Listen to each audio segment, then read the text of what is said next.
We must go forward based on truth. We cannot both embrace the big lie and embrace the Constitution. That's a defiant Liz Cheney speaking out after House Republicans booted her from a leadership position in a secret voice vote.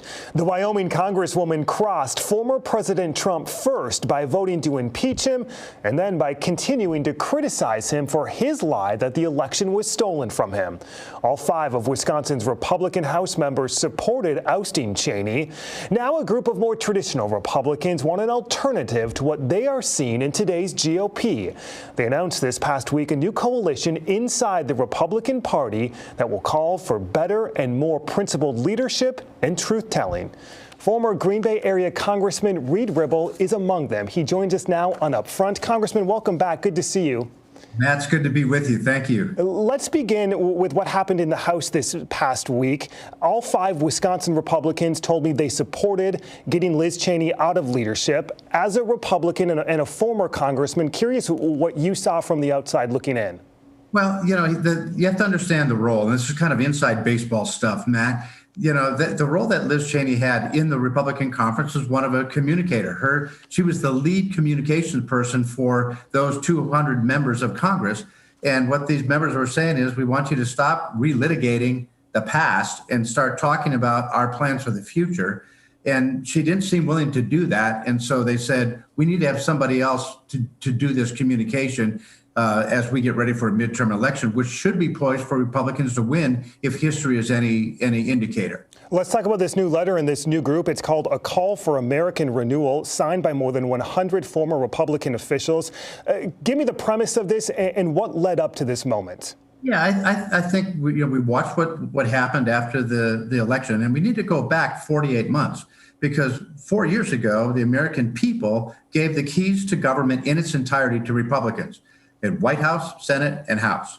Within 24 months, they'd lost the House. Within 48 months, they'd lost all 3. And so we have to say what happened. And really, we believe that what happened was that we had partisanship masquerading as a principle rather than real principles. So there were a lot of disaffected voters as a result of it. And we wanted to create a coalition, not necessarily a new party, but a coalition of folks that would be unified around a set of principles and try to move the country forward, starting first and foremost by being truth tellers.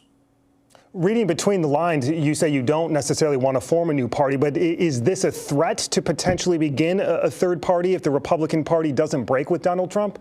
Well, listen, I want to keep everything positive. We certainly want. Here's the reality as of today. The Republican Party cannot win with Donald Trump. That was proven in November. They just can't win with him. And the reality is they might not be able to win without him either, because he has such a strong hold on the base. And so what we want to do is take a look at the millions and millions of disaffected voters and that are saying the country's moved too far to the left or too far to the right, and the extremists are running the ship, and saying, is there a governing coalition there somewhere in a kind of a center-right coalition that would be willing to come together and be backed by a set of principles that we all can unify around.